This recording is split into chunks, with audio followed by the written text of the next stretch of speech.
शोहर घर पर नहीं था। उसका दोस्त जो हमेशा मुझे ऐसे देखता था जैसे आंखों से ही अताड़ ले, उस दिन मेरे दरवाजे पर दस्तक दी। मैं पहले ही समझ गई थी क्योंकि उसकी नज़रें मुझे कभी चैन से रहने ही नहीं देती थी। वैसे भी वो मेरे शोहर से ज़्यादा ज़हीन और हसीन था और दिल छुपके छुपके उसी तरफ खींचता था। दरवाज़ा खटखट आया तो मैंने पूछा, कौन है? बाहर से आवाज़ आई, भाभी जान। में साहिल। मेरी दिल की हरकत एकदम तेज हो गई।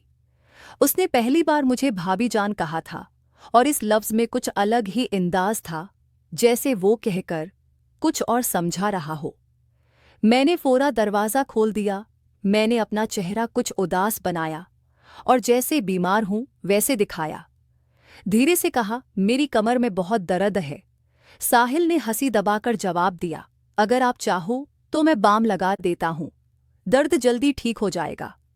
उसकी बात सुनकर मेरी सांस फंस गई। मैं जानती थी वो असल में क्या कह रहा है, लेकिन दिल मेरा भी तो वही चाहता था। मैंने बस सिर हिला दिया और वो अंदर आ गया। कमरे का माहौल एकदम बदल गया। उसने बाम निकाली, कुछ सी अंगली पर लगाई और मेरे पास बैठ गया।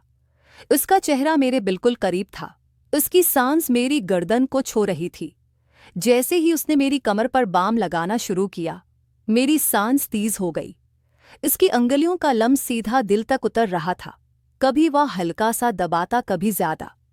मैंने पलकें बंद कर ली और अपने हिंट काट लिए। साहिल धीरे से बोला, बाबी जान, लगता है बाम अपना काम कर रहा है। उसकी मुस्कान, उसकी नजरें सब मेरे काबू से बाहर कर रही थी। मैं चुप थी, लेकिन अंदर से पूरा जिस्म हिल रहा था। उसकी अंगुली कभी कुछ नीचे चली जाती, कभी कुछ ऊपर। मैंने उसके हाथ को रोकना चाहा पर रोक नहीं पाई। कमरे में सिर्फ मेरी सांस की आवाज सुनाई दे रही थी। साहिल और करीब आया और धीरे से बोला, मैं जानता हूं आप भी यही चाहती हो, बस एक बार कह दीजिए। मैंने उसकी तरफ देखा। उसकी आंखों में वही भूख थी जो मैं पहले भी महसूस करती थी। मैं कुछ नहीं बोली, सिर्फ आंखें झुका ली। उसने बाम साइड टेबल पर रखा और पास आ गया। अब हम दोनों के बीच सिर्फ एक कदम की दूरी थी। मेरी अंगुली उसके हाथ से जा लगी और मुझे लगा जैसे करनत लग गया हो। मैंने धीरे से कहा, साहिल। उसने मुस्कुराते हुए जवाब दिया, बस भाभी जान, अब मैं समझ गया। कमरे की हवा गर्म हो गई। दरवाज़ा बंद था, शोहर घर पर नहीं था और मैं और साहिल एक ऐसे मोड़ पर थे जहां से लौटना मुश्किल था। साहिल ने बाम साइड पर रखा और सीधा मेरी आंखों में देखने लगा। उसकी नजरें ऐसी थी जैसे पूरा जिस्म देख रही हूं। मैं चुप थी, बस होनेट काटती रही। उसने धीरे से कहा, भाभी जान, आप बोलती क्यों नहीं? आपके चेहरे पर सब लिखा है। मेरे लिए संभलना मुश्किल हो रहा था। मेरा दिल तेज हो रहा था। मैंने बस अपना दुपट्टा कुछ और संभाला और पलटकर उसे देखने लगी। वह धीरे से करीब आया। उसके हाथ मेरी कमर पर रख गए। मैं एक पल को सख्त हो गई, पर अगले ही पल मैंने अपनी आंखें बंद कर ली, जैसे मैं भी तैयार हो चुकी थी। साहिल ने हल्की सी हंसी के साथ कहा, अभी दर्द कम करना है या साय और ज्यादा करना है? मेरे होंठों पर हल्का सा तबस्सुम आया, लेकिन मैंने कुछ नहीं बोला। उसकी आवाज, इसका लम्स, सब कुछ मेरे अंदर घूम रहा था। कमरे में सिर्फ लैंप की हल्की रोशनी थी। इस रोशनी में उसका चेहरा और ज्यादा साफ लग रहा था। मैं उसके एक एक हरकत को महसूस कर रही थी। जब उसने अपने दोनों हाथ मेरी कमर पर रखे तो मैंने अपनी सांस अंदर खींच ली।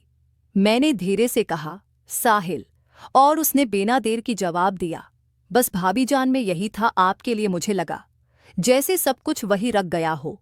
उसका हाथ धीरे धीरे नीचे की तरफ जा रहा था और मेरा जिस्म अपने आप नरम होता जा रहा था।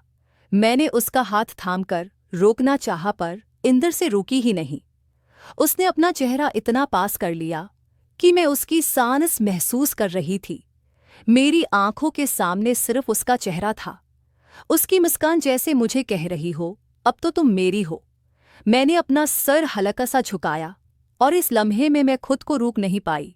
साहिल ने धीरे से कहा, भाभी जान, शोहर को कुछ पता नहीं चलेगा। आप बस आज की रात यादगार बना दो। मेरी अंगुलियां उसके हाथ पर खींच गई और मैं बस उसी को देख रही थी। दिल में खौफ भी था, लेकिन उस खौफ से ज्यादा एक अजीब से खुशी थी। वक्त रखता जा रहा था, दरवाज़ा बंद था, घर खामोश था और मैं और साहिल एक लकीर के दोनों तरफ थे। इस लकीर को पार करते ही सब कुछ बदल जाता। मैंने हांसी बबाकर बस इतना कहा, तुम रखने वाले तो हो नहीं और मैं रोक पाने वाली नहीं, उसने सीधा जवाब दिया। फिर देर कैसी भाभी जान।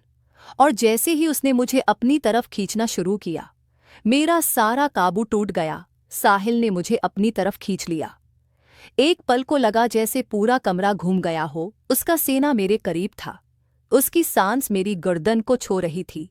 मेरा दिल इतना तेज हो रहा था कि मुझे खुद सुनाई दे रहा था।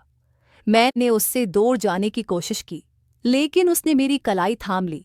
हल्की सी मुस्कान के साथ बोला, अब तो आप मुझे रोक भी नहीं सकती। भाभी जान, मेरी आंखें नीचे थी, पर होंठों पर एक हल्की सी मुस्कान अपने आप आ गई। मैं खुद भी तो यही चाहती थी, बस लफ्ज़ बोलने की हिम्मत नहीं थी। साहिल ने एक हाथ से मेरा दुपट्टा संभाला और दूसरे हाथ से मेरी कमर को उसकी अंगुलियां हल्की सी किस गई।